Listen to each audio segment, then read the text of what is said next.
Well, it reflects both the deep African musical roots and the long-standing love for the Great American Songbook and contemporary jazz. That's multi-award-winning vocalist Nqobile Mchunu, or Talie Monin, as she's known in the jazz world's debut album titled 24 Strathay, which boasts hits such as Ntyilo and On a Paris Street. The Hong Kong-based jazz artist joins us now to tell us more about a new baby. Very good morning to you. Thank you so much for joining us. Hi, Cynthia. Thanks for having me. Geez, man, I'm holding your award. You just won this award at the Mzansi Jazz Awards only last night. Right. Congratulations. Thank you so much. How does it make you feel? Oh, I'm so happy. I'm really, and obviously I'm still on a high over it. Really unexpected. It's a debut album, Yeah. you know, and to get, an award in such a great category. It's Best Female Jazz Artist. Jeez, so man. I'm really, really, really happy about it. What would you contribute to your success to? I guess the training, training, firstly the training at home, of music, just musical exposure as a child. And then obviously once I decided to take it on after like high school, actual formal training then, which I did in Paris. Okay. In Paris. And then just like open-mindedness and willingness to be open to cultures and, all the different nationalities that I've met along my travels and working with different, people from different cultures. That's really, I think, landed me where we are now today with this album. What inspired your name change from Nqobile Mchunu to Talie Monin? Does it have to do with the whole rebranding of Nqobile? No, not at all. Talie actually is short for my second name, Natalie. I was named Natalie after Natalie Cole by my father. Really? Yes. So it worked out in the end. It did, beautifully. So then we had a great family friend once I started singing like in high school, who was just, crazy about my voice, and he was so convinced that, I would just be this amazing songstress. So he said, you know what, once you are famous, your name's going to be Talie. You're going to shorten your name, you're going to be Talie. And he passed away, unfortunately. So when I then decided to really pursue the career, I said, well, that's the name. And then Monin, actually, is my married surname. Okay. Yeah.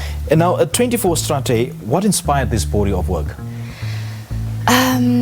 It's named after, firstly, the address, actually, of my home in Durban, where I grew up. And that is where, basically, I first got to know music.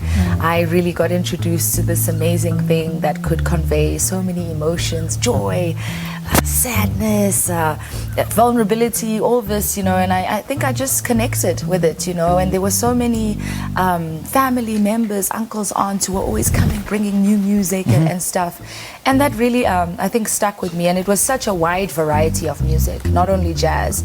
And then traveling and then ending up in Hong Kong, I sort of connected again with this whole thing of having such a diversity. Hong Kong is very diverse, and also the music scene, the jazz scene. So for me, it just only made sense to be like, you know what, I'm going to pull from every single influence of mine in terms of jazz growing up, and then I'm just going to put it into one album, and this is my interpretation of it. I mean, you speak of the diversity in Hong Kong.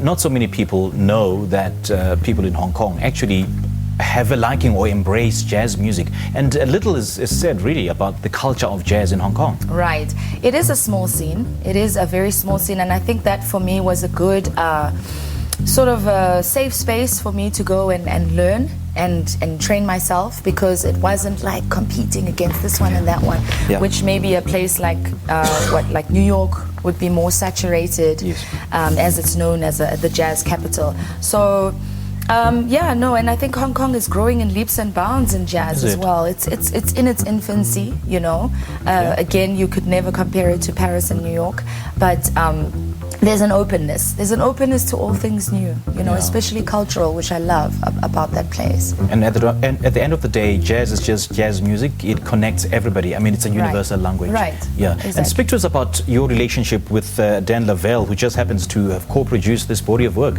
Right. That is my band's music director and guitarist.